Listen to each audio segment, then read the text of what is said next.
switch your phones to silent for the duration of the meeting. In addition, can I refer you to the protocols for remote meetings, which have previously been circulated? Namely, your microphone should be switched to mute unless you're speaking. The Democratic Service Officer will take the roll call at the start of the meeting of all members and officers present. Should you wish to ask a question or make a comment, can you please indicate either via the chat function or by raising your electronic hand via Teams. I will assume that you've all read the paperwork before us today, prior to the meeting. When speaking, please can you introduce yourself also. I'm Councillor Scott Jones, the Mayor of Neath Talbot. Now over to Mrs. Annette Manchip to take the roll call, please. Thank you, Mr. Mayor. Councillor Aubrey. Present. We've had apologies of Councillor Bamsey. Councillor Causey. Present. Councillor Helen Curry-Clark. Present. Councillor Clement Williams. Present. Councillor Crowley. Present. Councillor Arthur Davis.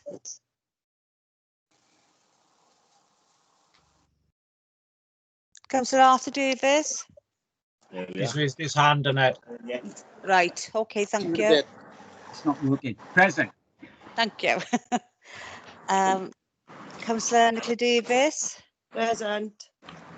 Councillor Oliver Davis. Councillor Ros Davis. Presennol present. Councillor Edwards. Present. Councillor Evans.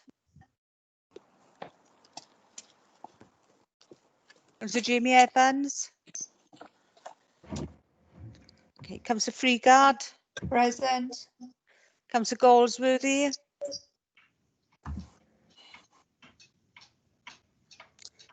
Councillor Griffiths. Present. Councillor Hale. Present. Councillor Harvey. Yeah, present. Councillor Nigel Hunt. Councillor Nigel Hunt. Councillor Steve Hunt. I'm here. Councillor Hurley. Present. Councillor Chris James. Councillor Chris James. Councillor Hugh James. Present. Councillor Chris Jones. Present. Councillor Doreen Jones. Present. Councillor Hugh Jones. Present. Sir Jane Jones. Present. Councillor Leanne Jones. Present. Councillor Rob Jones. Present. Councillor Scott Jones is present. Councillor Keogh. Present. We've had apologies then of Councillor Noyle. Councillor Latham. Present. We've apologies of Councillor Lewis. Councillor Llewellyn. Present. Councillor Lockyer, we've had apologies. Councillor McGrath. Councillor McGrath. Councillor John Miller. Present. Councillor Sandra Miller. Present. Councillor Mason. Present. Councillor Del Morgan. Present. Councillor Paterson. Present. Councillor Penry. Present. Councillor Peters. Present. Councillor Phillips. Present. Councillor Prothero. Afternoon, everyone. Yes, I'm present. Councillor Purcell. Present. Councillor Percy. Present. Councillor Harman. Present. Councillor Peter Rees. Present. Councillor Renkes. Present. Councillor Reynolds has apologies. Councillor AJ Richards. Present. Present. Councillor Peter Richards. Present. Councillor Spooner. Present. Councillor AJ Taylor. Present. Councillor R Taylor. Present. Apologies of the Deputy Mayor. Councillor Whitelock. Present. Councillor Chris Williams. Councillor Chris Williams. Councillor Annette Wingrave. Present. Councillor Wood. Present. And Councillor Woolcock. All present, Mr. Mayor. Is there any other member here that I haven't called or I haven't had? No? Right, if I could go through the officers. Mr. Phillips. Present. Mr. Jenkins. Present. Mr. Jarrett. Present. Mrs. Pierce. Present. Mr. Millis. No, it's Aled here. I'm here Oh, now. Aled as to, right, okay, thank you. I'm back. Karen Jones. Present. Miss Karen Philo-Harris.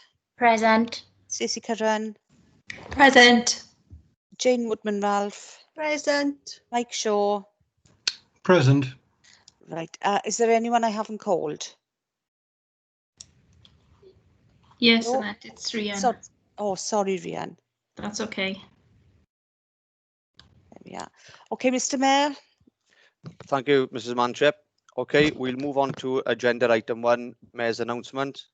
It's with deep regret that I advise members of the death of the former councillor, Mr. Jeff Dinham, who represented the Aberavon ward.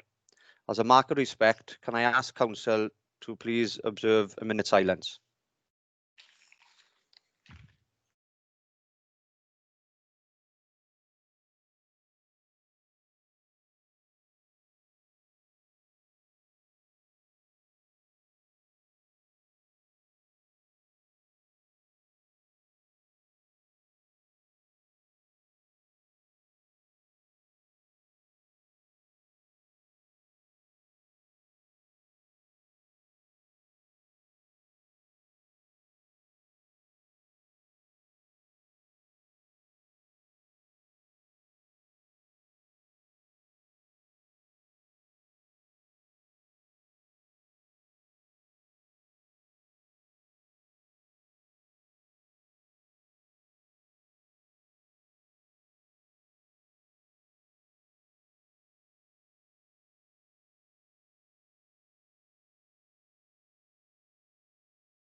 Thank you, members. We'll move on to agenda item 2, members' interests. Can I ask members if there are any interests to declare? Please indicate by raising your electronic hand via Teams or indicate please via the chat function. And if or when called, please can you state the details of your declaration of interest. The Democratic Service Officer will then forward an electronic version of the declaration of interest form to you to complete and email back to the relevant officer. So can I ask if there's any declaration of interest, please? It doesn't appear to be, Mr. Mayor. Thank you. I think Councillor Hunt would like to speak. Councillor Hunt, yes, please. Mr. Mayor, sorry, I do apologise. It's using the type-in function, and I just wanted to make a brief comment in respects to Jeff Dinham, if I may. I just wanted to, on behalf of myself, when I first joined council in 2018, I was lucky enough to join the group that Jeff was part of, with Tony Taylor and the others, as you will all know, the longer serving members. And Jeff sort of was a real character again. I know we keep talking about members we have lost over the last few months and years, and he was a real character. He nurtured me in a way of trying to explain processes and how council is supposed to work. And he did say at one stage, remember now, Steve, you do not speak. You've got to listen and learn before you start talking. I don't think I took much advice off him on that part of what he was trying to explain because of the person I am. But Jeff was, Mr. Mayor, I have to say, as others in this chamber today, I know we're not in the chamber, but this team's meeting would probably echo those thoughts. He was a real excellent councillor for his ward, but he was such a character as well. And I really am sad to see that we are mentioning him here today in these circumstances, but I just felt that I had to just mention Jeff in the way that the person he was again. So thank you for allowing me. I know we had moved on, but I appreciate you letting me making just those few small comments. Thank you, Mr. Mayor. Thank you, Councillor Hunt. Okay, we'll move on to agenda item 3, minutes of the previous meeting of council. Agenda item 3, I refer to the minutes of the previous council meeting held on the 9th of September. Before I move confirmation of their accuracy, are there any comments on the accuracy of the minutes, please? No. I now move on to confirmation of the accuracy of the minutes. Can I please have a seconder? A second, Mr. Mayor. Thank you, Leader. If you do not indicate to the contrary, it will be assumed that you are in favour of the recommendation. Can I call on Mrs. Manship now to confirm with each member who has indicated whether they are against or wish to abstain?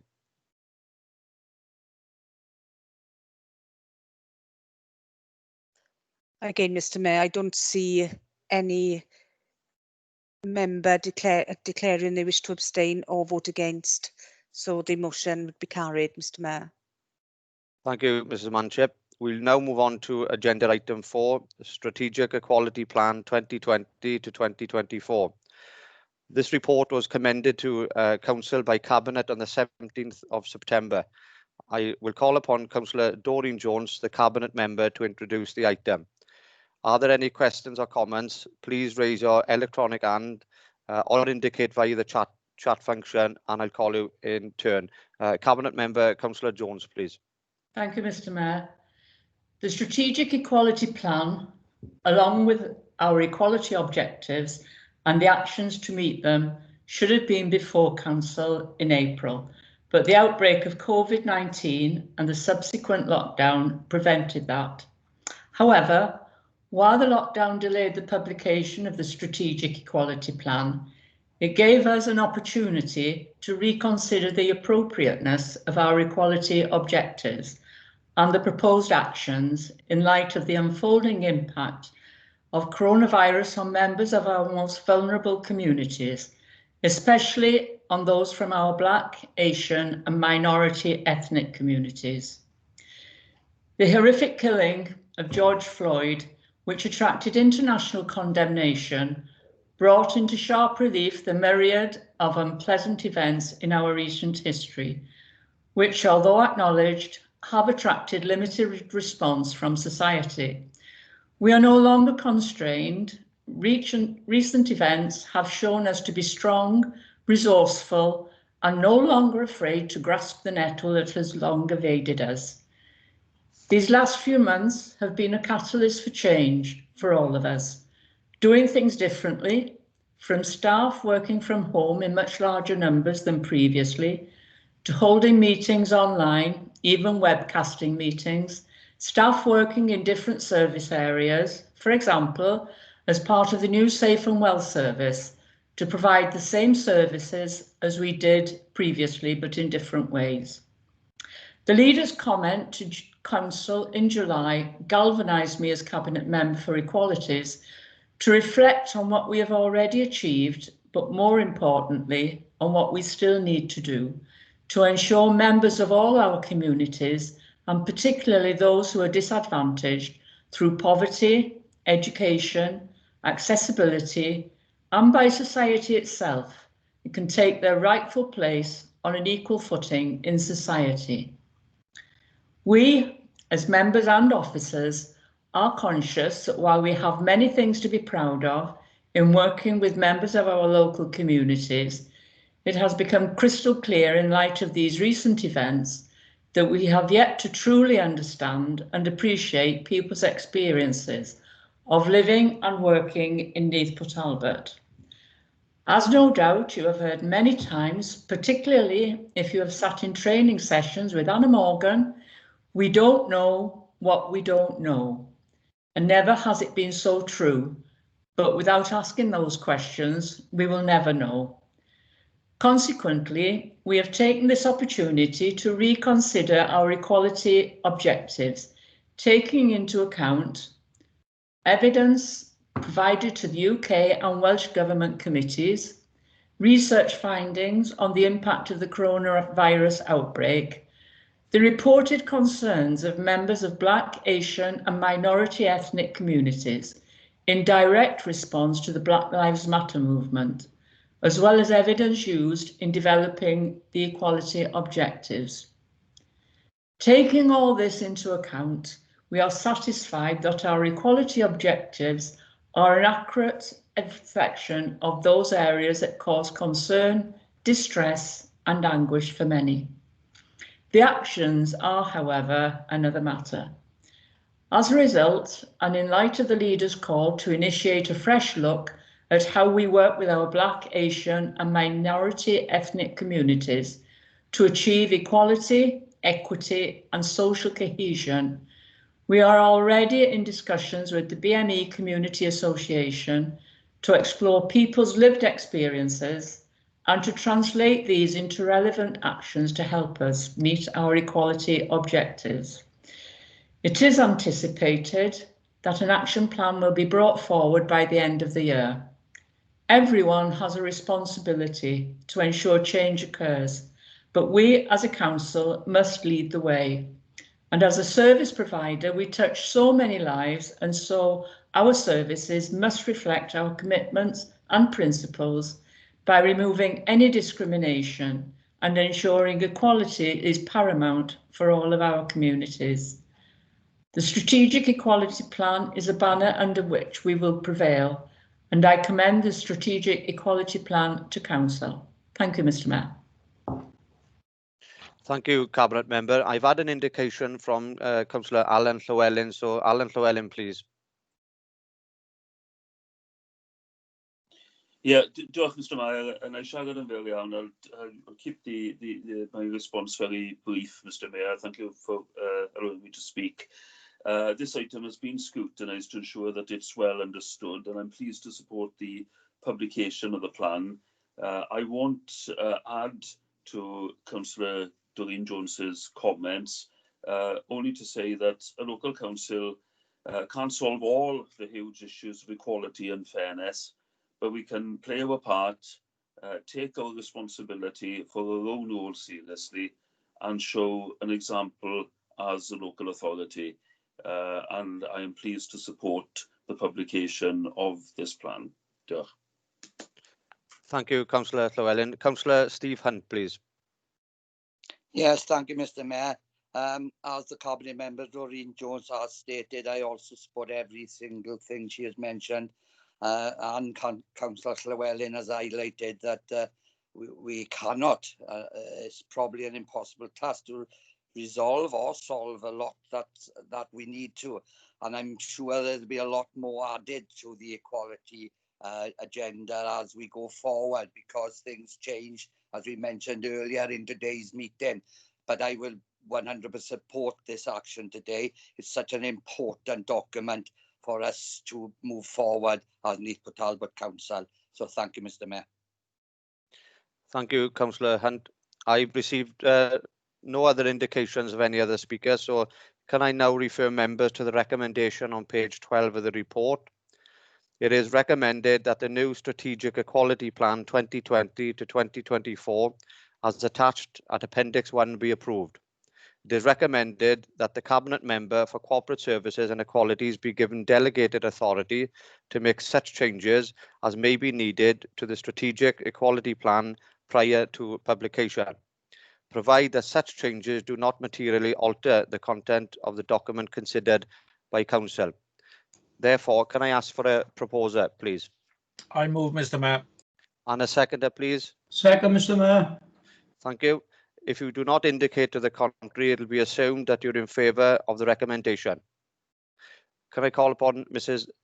Annette Manship to confirm, please? I just confirm, Councillor Llewellyn, are you still raising your hand, or, as they say, is that a legacy hand? Thank you. Sorry, just put it down. Thank you. I can see no member indicating, Mr. Mayor. I'm assuming everyone is in favour. Thanks very much. Okay, we'll move to agenda item 5, changes to committees and outside bodies. Members, the report before you. Are there any questions or comments? Please raise your electronic hand and indicate via the chat function, and I call upon you in turn.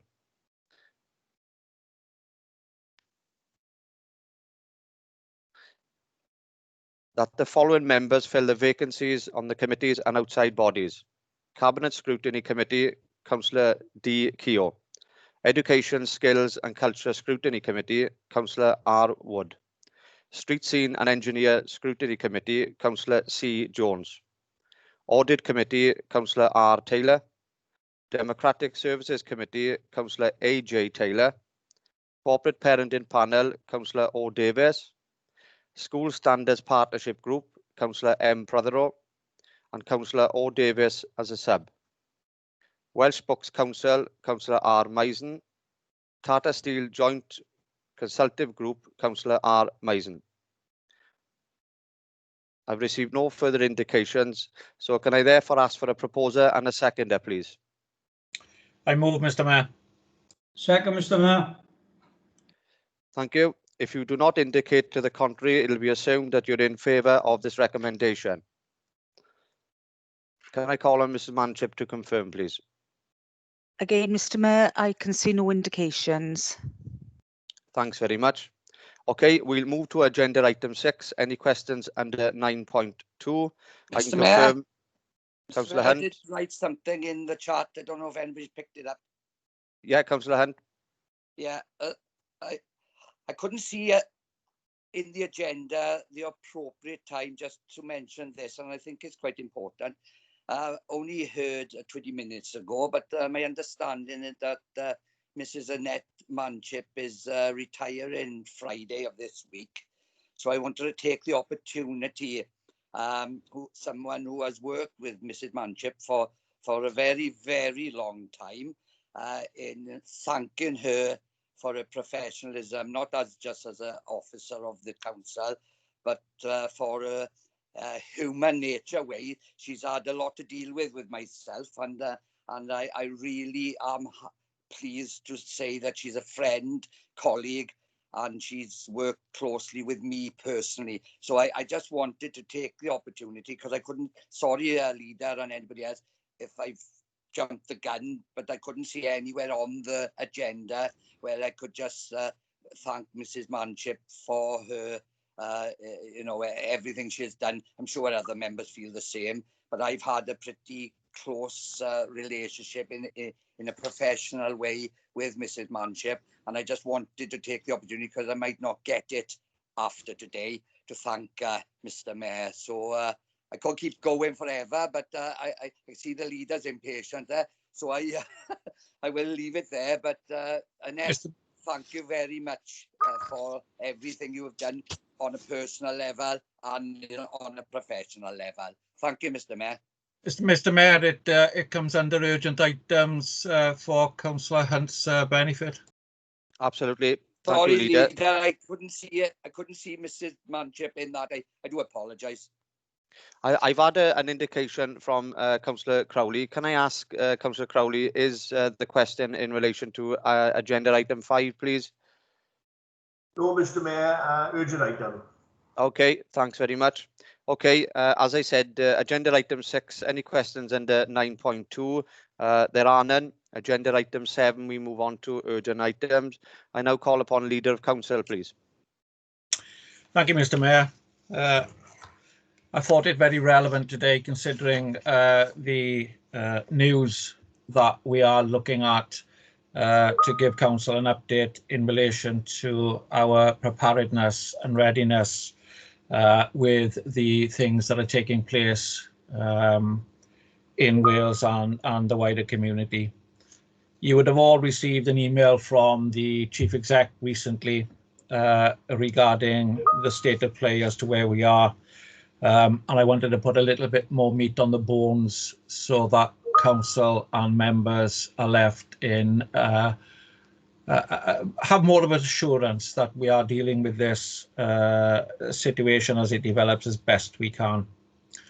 But the one thing that I must stress at the very beginning of this is expectations that members have in relation to our current services. I regularly meet with both leaders of the opposition to brief them in relation to what the council is doing, how we're doing it, and how we're driving policy forward. And at our last meeting a fortnight ago, I requested that they go back to their groups to temper the expectations of members, and I now give a general call to all members of council to do that.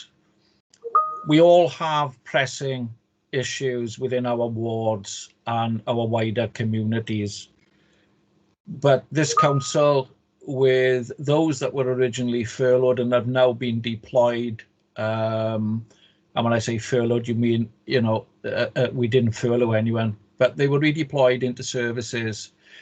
Many of them are still redeployed because their service area hasn't come back.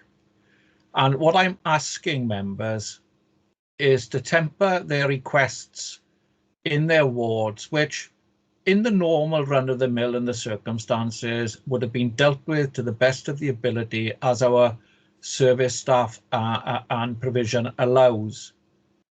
But because of the pandemic and where we find ourselves, we must start not only curbing our own expectations in relation to staff response, but we must also be honest with members of the public in relation to their expectations as to what they expect from the council.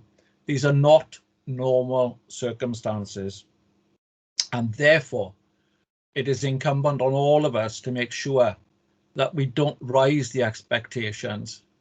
Let me make myself perfectly clear. Many people think we are either in transition or recovery. That is not the case.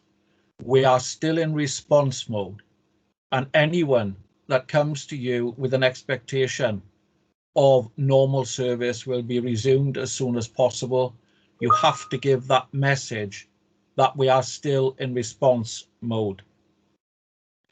The current position that the council finds itself in is such that we are fortunate that our numbers, although increasing, still remain very low in relation to others that are around us.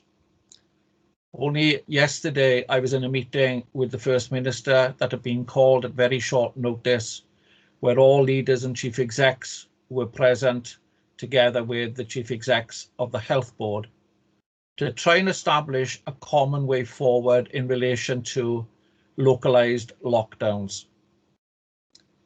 One of the issues that was placed on the table was how far do we go in relation to a regional lockdown, and how far should that regional lockdown extend?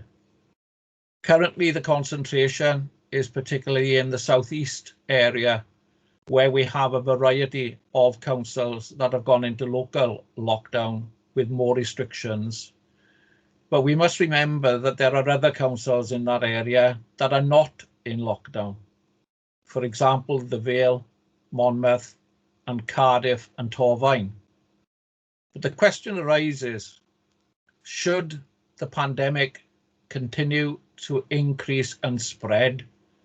Should those areas be included in a southeastern lockdown? Now, my concern here is that we are bordered by Bridgend, Merthyr and RCT that are currently in lockdown mode.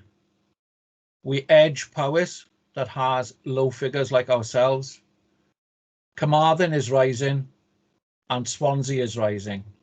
We are very fortunate in this authority that our figures, whilst rising, are rising at a slower rate.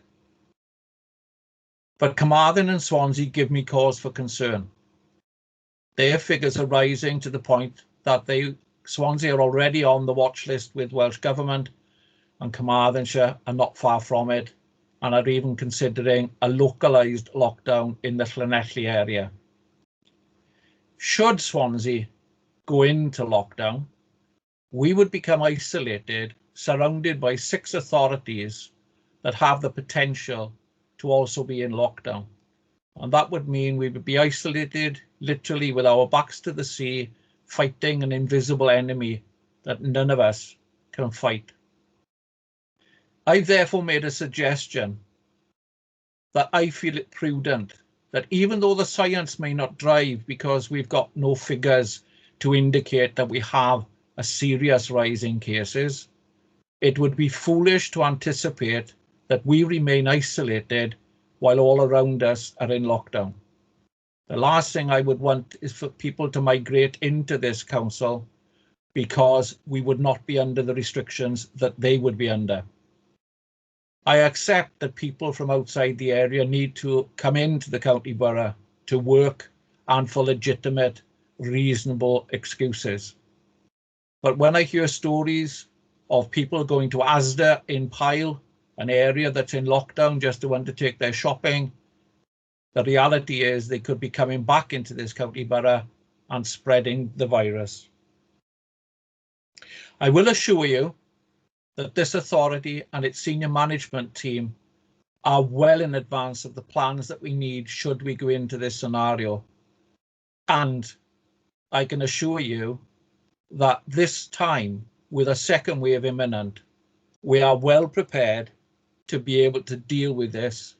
But I link it back to my first statement of expectations of members. We are leaders in our own community. We have to be strong, and we have to be a strong voice in our community and set an example to our communities in relation to moving forward. I do honestly and genuinely believe that we are going to go through stormy waters in relation to the way that things lie ahead. We need to make sure that our communities have resilient business continuity plans, that we look to make sure that they are sustainable as possible. We need to make sure that our education system continues to move forward and deliver education. And we're all aware as governors within schools of the rising numbers that we are getting, and that the whole year becomes isolated for a period of time while further COVID tests are carried out on those that are symptomatic. But the message that we send to our communities must be this: if you become symptomatic, you must stay at home. You must self-isolate. You must get a test. The majority of our people within our communities are following the guidelines, but there are a small minority that do not.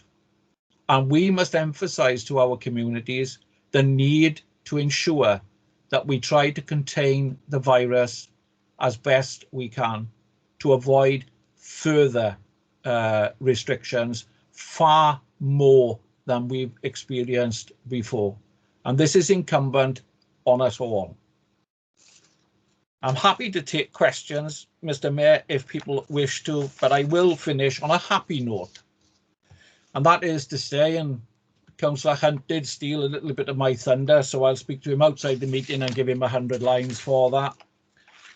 Today does in fact mark the last full council meeting for our Democratic Services Officer, Mrs. Annette Manship. When she started with the authority, it was in the invoicing section of the engineering department in 1984. Now, George Orwell wrote a book in 1984, and I'm sure that Mrs. Manship did in fact become the big brother and look at us and make sure that we all stayed in line.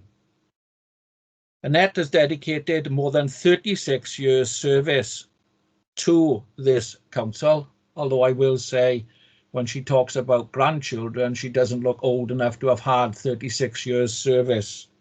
I will say in the 8 years that I've known Annette, she has had many hairstyles to keep up with the trend of looking younger. But her most notable years of dedication have been to the Democratic Services team. I would go as far as to say that she has been the face of Democratic Services and, of course, the committee section before that, offering unending support to members and officers along the way. It is a great shame that Annette is leaving us during these strange times and circumstances, as we know there are many who would have loved to have wished her well in person. Annette, we do wish you well on your retirement, and having just welcomed your first baby granddaughter, Harper, I am sure, as a grandparent myself, you will now realise that you have no spare time whatsoever, that you had thought that all the nappy changing and crying and winding of young children had long passed you by. But knowing you as I do, you will relish being part and parcel of your granddaughter's life in the years to come. And for one that has retired once, you will also wonder where you used to find the time to go to work. Can I thank you for your service on behalf of the council? It's been a dedicated service for someone that is a real nice person. And I'm sure that there are others that would like to endorse the message that I am sending. And if you looked at the chat, if you've had time to read it, you will see a plethora of good luck wishes. And we all wish you well for your retirement. Thank you, Mr. Mayor. Yeah, leader. Thank you very much, Leader. And can I say on behalf of Council, everything that the Leader has said has been endorsed by everybody. Your service, your lengthy service to the Council has always been very welcome, and I want to take the opportunity to sincerely thank you on behalf of us all. So thanks very much, Mrs. Manship. I've had two further indications. Councillor Matthew Crowley, followed then by Councillor Alan Llewellyn. So Councillor Crowley first, please. Thank you, Mr. Mayor. I'd just like to make 2 points if I can. Firstly, on the response to the Leader and the COVID response for us as an authority. As he's quite rightly said, the only way that we are going to keep things under control is that people within our communities listen to the rules. I know they are of confusion at times because of regional issues within the 4 countries of the United Kingdom. However, I mean, if we keep sticking to the rules, then we might get out of the situation that we're in. And I endorse all the Leader and the senior management team of what they're doing in the background. And long may that continue, along with the reports from cabinet members that we're having on a weekly basis with updates on what's happening in each directorate, and I thank cabinet members for that. On a more personal note, if I may, Mr. Mayor, I looked at the lineup of the attendees in today's meeting, and I have known Annette the longest. We both started in the early 80s, me in 1982, and Annette a couple of years after me. So I can honestly say I've known her the longest and shared many happy memories of the very early days of the old Port Talbot Council as it was then, and that very small committee section, and we had some real good fun in them early days. Along with all the charity events that we done for the council and for raising money in the early days, for the children's appeals, etc., Annette was always at the forefront of trying to raise money and helping any sort of charity event that we can. I will miss Annette because, as you say, I've known her for 30 plus years, and I wish you all the very best, Annette, and you and I have had a good friendship, and I hope it continues, and I wish you a long and happy retirement. Thank you, Mr. Mayor. Thank you, Councillor Crowley. I call upon Councillor Alan Llewellyn, followed by Councillor Hunt, Steve Hunt. Yeah, diolch, Mr. Mayor. Thank you for calling me to speak. And first of all, I'll refer to Annette. I won't repeat everything that the Leader of the Council and Matthew now so eloquently has said. Just to repeat all the thanks. I think that we've all benefited so much from Annette's support. Not to mention patience with us all over the years. And I didn't know, I think with everybody else, I didn't know until a few minutes ago that just before the start of this meeting that Annette is actually retiring. It'd be very, very strange when we eventually get back to the Civic Centre to be going to democratic services, and Annette won't be there, making sure that everything runs smoothly, as we've always known. So just to flag up to you, Annette, along with giving my very, very best wishes, I will get in all my top questions between now and Friday, so prepare to be busy, I think. But very, very best wishes. Dymuniadau go there.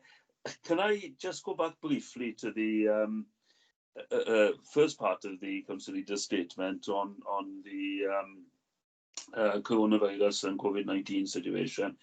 And I think we all, appreciate a very open statement that emphasises the severity of the problem, particularly, that severity could actually increase over the next few weeks, as referred to in Councillor Rob Jones's statement, along, I think, with my colleague Councillor Steve Hunt. We have been sharing the information that's been coming from the briefings that we've been having. I mean, I would mention that this afternoon in this meeting has been the first time I've heard the particular statement about potentially Neath Talbot volunteering to go into to lockdown, to a regional lockdown with neighbouring authorities.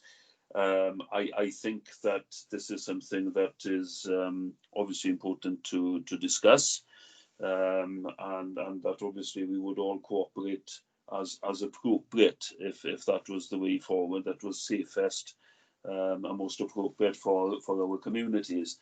I think one of the things that Councillor Rob Jones said during his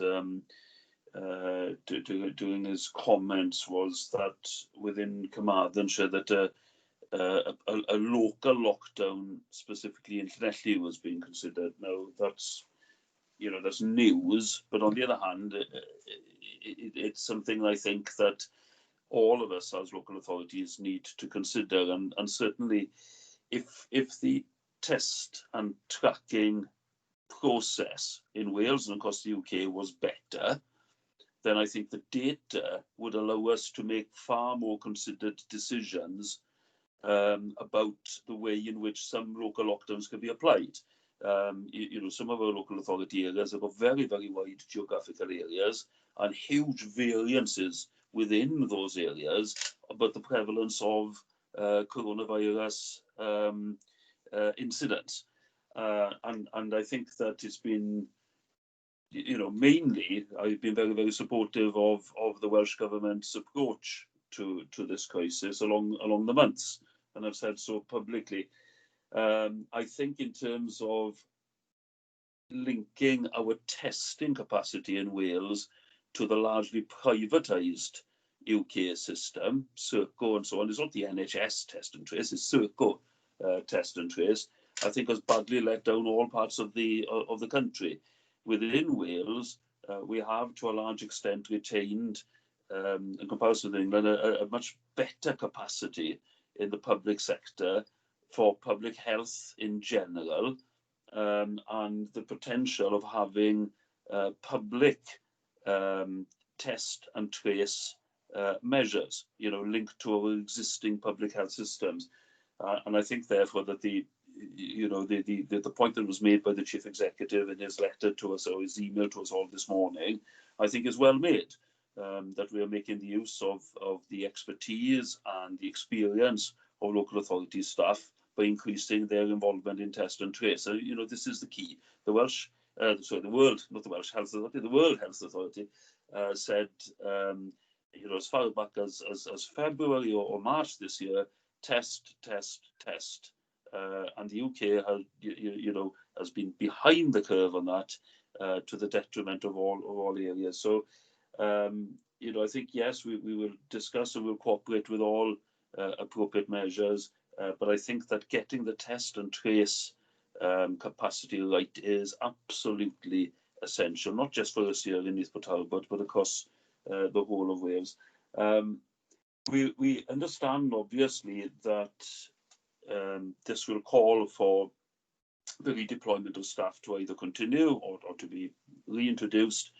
you know, where that is needed, and I'm sure as members, you know, that we will all do our best to explain in our own areas why that pressure is increasing. One point I would make is that obviously, as we're being urged to stay local, we understand that the local environment is very important. So while, you know, I think we should be willing to redeploy staff as much as possible to help the test and trace process, I don't think we can lose sight entirely of the way in which we maintain local services and we maintain the well-being and environment of our local communities. It's a difficult juggling act, and you know, I'm pleased to work with the council leader on trying to reach that balance along the months, and sure we'll continue to do so in the coming period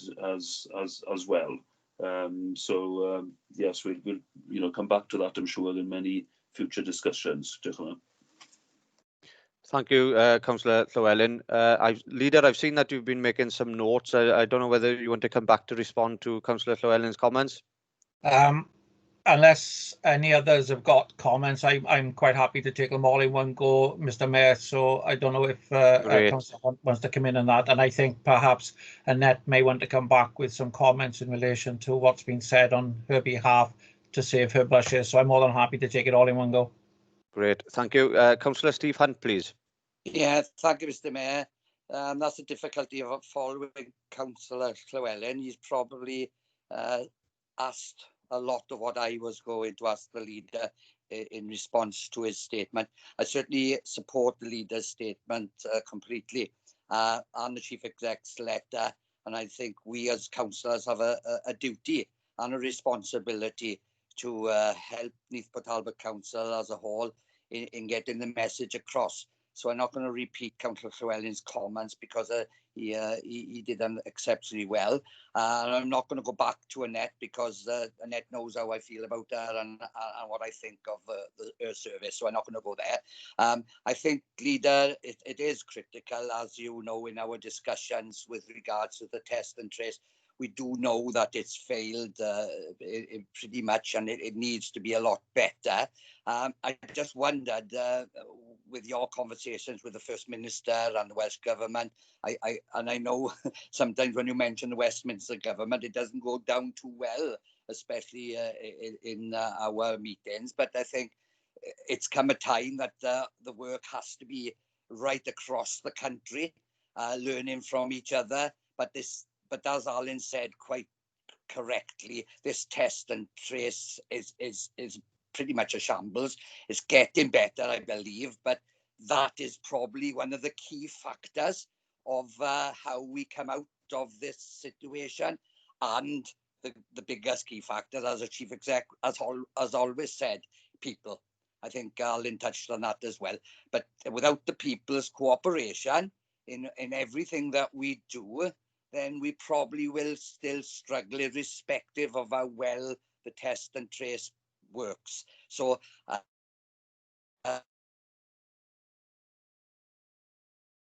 I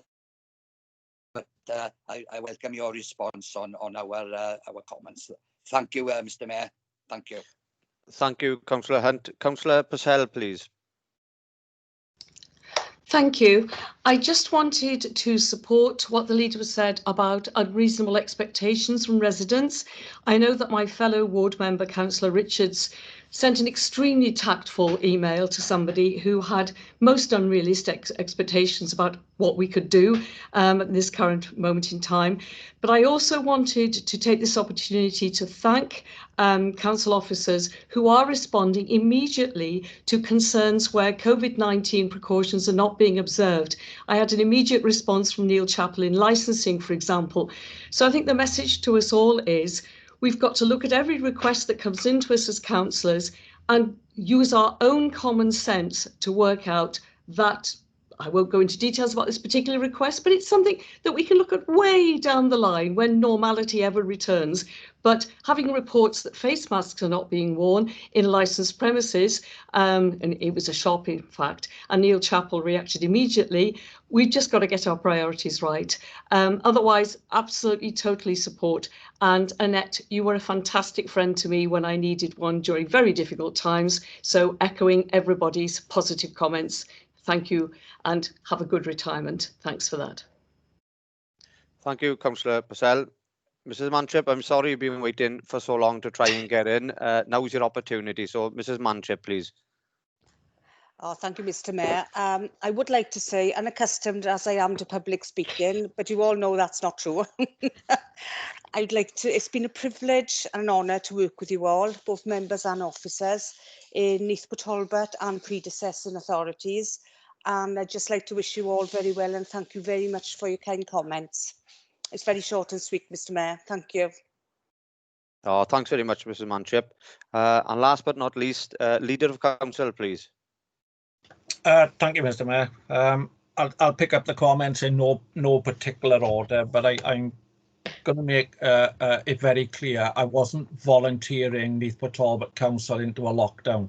Good. What I was explaining was that consideration had been given in the South East region to taking those councils that currently their numbers are not hitting any alarm bells into a regional Southeast lockdown.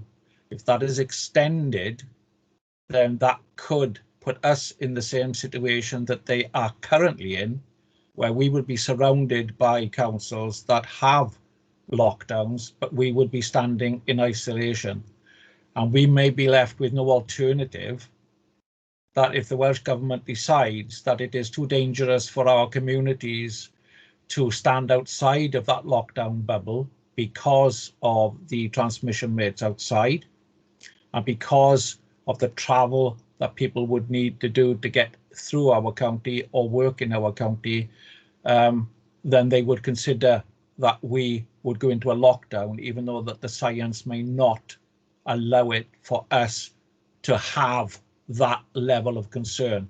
So I wanted to make that statement very clear. I'm not volunteering the council to go into a lockdown, but it is something that we all have to consider. And to be honest, I would look for every member in this virtual chamber to support, because at the end of the day, what it's all about is protecting the lives and people within our community. And even if the science didn't drive the need to go into that lockdown, I think it would be prudent and professional for us as a council to be put in the position that we would not go kicking and screaming, but think about our communities. And the rhetorical question that I would ask each and every member in this chamber is, what would your choice be? Support a lockdown to protect people within our communities, or cause issue with it because the figures and the science doesn't match? It's a rhetorical question, but something that you may need to think about. The reason why I mention it today, everyone knows I believe in full, frank, open democracy and discussion. I had the meeting with the First Minister at 3 o'clock yesterday afternoon, and I knew that council was taking place today, and I thought it an opportune moment for me to update council with the latest information. So you don't get it on Wales Online, you don't get it on social media, you're actually hearing it direct from myself. Test, track and trace and protect. Yeah, there have been issues with it. We also know there's been issues with Matt Hancock announcing about the testing process and how it's been cut back to facilitate England. I ain't going to go down a political rant about the Tory government in the UK, but we are where we are with it. We have been promised further testing facilities. And one of the problems that we are facing is not so much the capability of the testing itself, but it's the return of the test analysis and the time it's taken.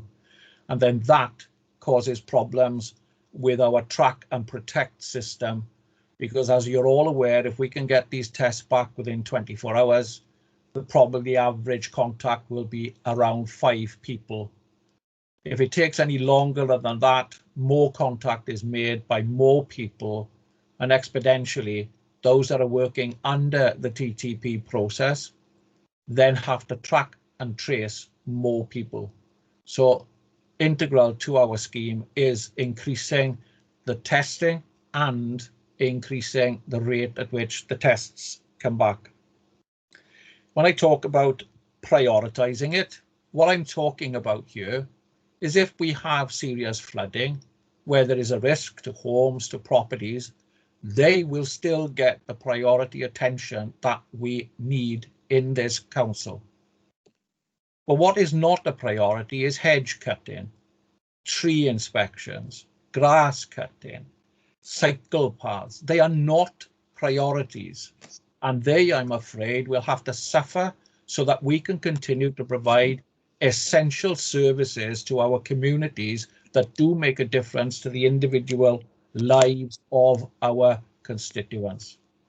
And I'm grateful to Councillor Purcell in her comments in relation to what she said about expectations. And I'm going to use a terminology, she gets it, and other people have to learn to get it with the reality of what we are facing.